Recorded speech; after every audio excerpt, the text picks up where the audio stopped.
Oi gente, bom dia, ou boa tarde ou boa noite, dependendo do horário que vocês estiverem vendo o vídeo. Meu nome é Sandra Jurado, eu sou advogada, tenho mestrado em História e eu tô aqui para contar para vocês um pouquinho sobre a minha obra, que foi lançada em abril agora de 2019, que trata da edição da Lei do Divórcio na Primeira República. Na verdade é um decreto, né? O decreto 181 de 1891, que tratou do divórcio sem a quebra do vínculo conjugal.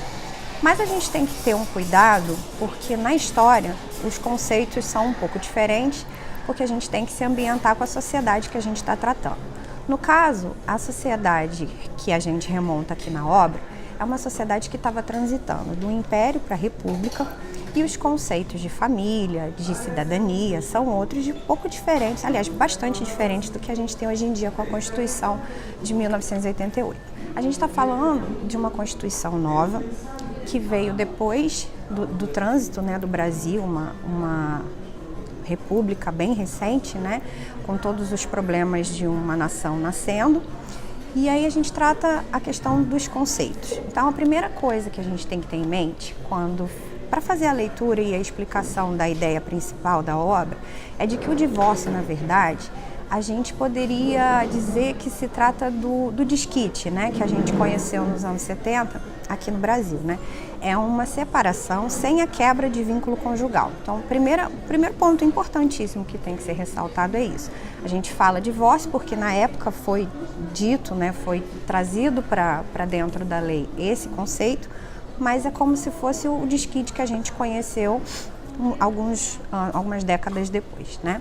Então, a gente tem o decreto 181 tratando da possibilidade de separação de corpos, tratando do divórcio, mas sem quebrar o vínculo conjugal. O que é isso? A pessoa não teria a oportunidade de se casar novamente, ela só não estaria mais obrigada a se manter com aquela pessoa, ou convivendo, ou cumprindo os deveres conjugais, mas ela não poderia se casar novamente.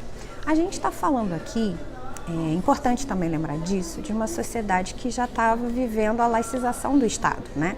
A gente não tinha mais o Estado par e passo com a Igreja, né? Não se tinha mais uma religião formal dita na Constituição brasileira, então já tínhamos aqui surgindo algumas outras religiões, e a ideia do casamento ficou dissociada. Então a gente tem aqui, importantíssimo, a separação do casamento civil do casamento religioso.